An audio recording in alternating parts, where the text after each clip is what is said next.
Hello बच्चों, आज की इस वीडियो में हम कक्षा 6 का हिंदी का अर्धवार्षिक परीक्षा का पेपर देखेंगे। इसमें जो पहला प्रश्न है, सही विकल्प चुनकर लिखिए। 13 वर्ष की आयु में 1300 पंक्तियों की मर्मस्पर्शी कविता लिखी है सरोजनी नायडू ने। भाभा अणु शक्ति संस्थान स्थित है ट्राम्बे में, मुंबई में। ट्राम्बे, मुंबई में। हरे भरे पेड़ कटने से अब पहले की तरह नहीं आता है तो बसंत नहीं आता है। केरल के पश्चिम में स्थित है, केरल के पश्चिम में है अरब सागर। त्रिवेंद्रम का प्रसिद्ध सागर तट है कोवलम। रिक्त स्थान देख लेंगे। रानी की तलवार से घायल होकर रणछेद से लेफ्टिनेंट वॉकर भागा था। वाक्य में जिस क्रिया को कर्म की आवश्यकता नहीं होती वह अकर्मक क्रिया कहलाती है। 1 अगस्त सन 1947 को बताना है किसका जन्म हुआ था। 18वीं सदी के इंद्रेश्वर मंदिर के नाम पर इंदौर नाम पड़ा। कर्तव्य के प्रति इतना सजग और समर्पित वकील थे B.R. अम्बेडकर। कौन थे? अम्बेडकर जी थे। अतिरक उत्तरी प्रश्न देख लेंगे। मुहावरों का अर्थ बताना है।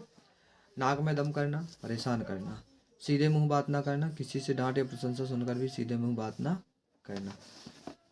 लेखक ने को प्लेटफॉर्म पर खड़े सज्जन पर दया क्यों आ गई थी? क्योंकि प्लेटफॉर्म पर खड़े सज्जन पर लेखक को दया इसलिए आ गई कि एक पहलवान नुमा लड़का डिब्बे के दरवाजे में खड़ा होकर उसे डिब्बे में चढ़ने नहीं दे रहा था, इसलिए उसे दया आ गई थी। दुर उपसर्ग त्वा प्रत्यय जोड़कर शब्द बना। दुर्गम, दुर्भाग्य। पठित्वा, लिखित्वा। लेखक ने मित्र को राजनीति और साहित्य के बदले में कौन सी बात करने की सलाह दी? घर परिवार और बच्चों से जुड़ी बातें करने की सलाह दी।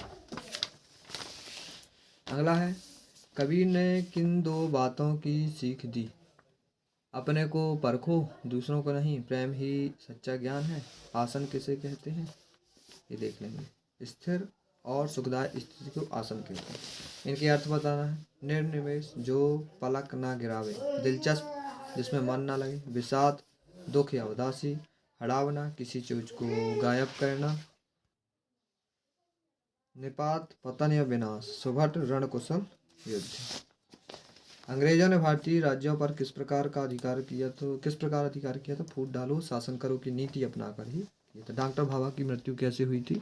एयर इंडिया के दुर्घटनाग्रस्त होने से हुआ था। अनुप्रास अलंकार की परिभाषा, जब एक ही वर्ण या अक्षर बार बार आए वहां पे अनुप्रास अलंकार होता है। उदाहरण, सुरुचि, सुभाष, सरस, अनुराग। किसी का हृदय कटुवाणी से दुखी नहीं करना चाहिए क्या? ये हमें बताना है। प्रदेश की जनजातियों की आजीविका का प्रमुख आधार क्या है? कृषि, शिकार करना और पशुपालन। संदर्भ प्रसंग सहित व्याख्या करनी है इसकी। दस्तक या हार की जीत जो कहानी है उसका सारांश अपने शब्दों में लिखना है। अपने प्रचार जी को 3 दिन के अवकाश हेतु आवेदन पत्र लिखना है, अथवा मैं अपने पिता को पत्र लिखिए जिसमें अर्धवार्षिक परीक्षा की तैयारी का वर्णन किया गया हो।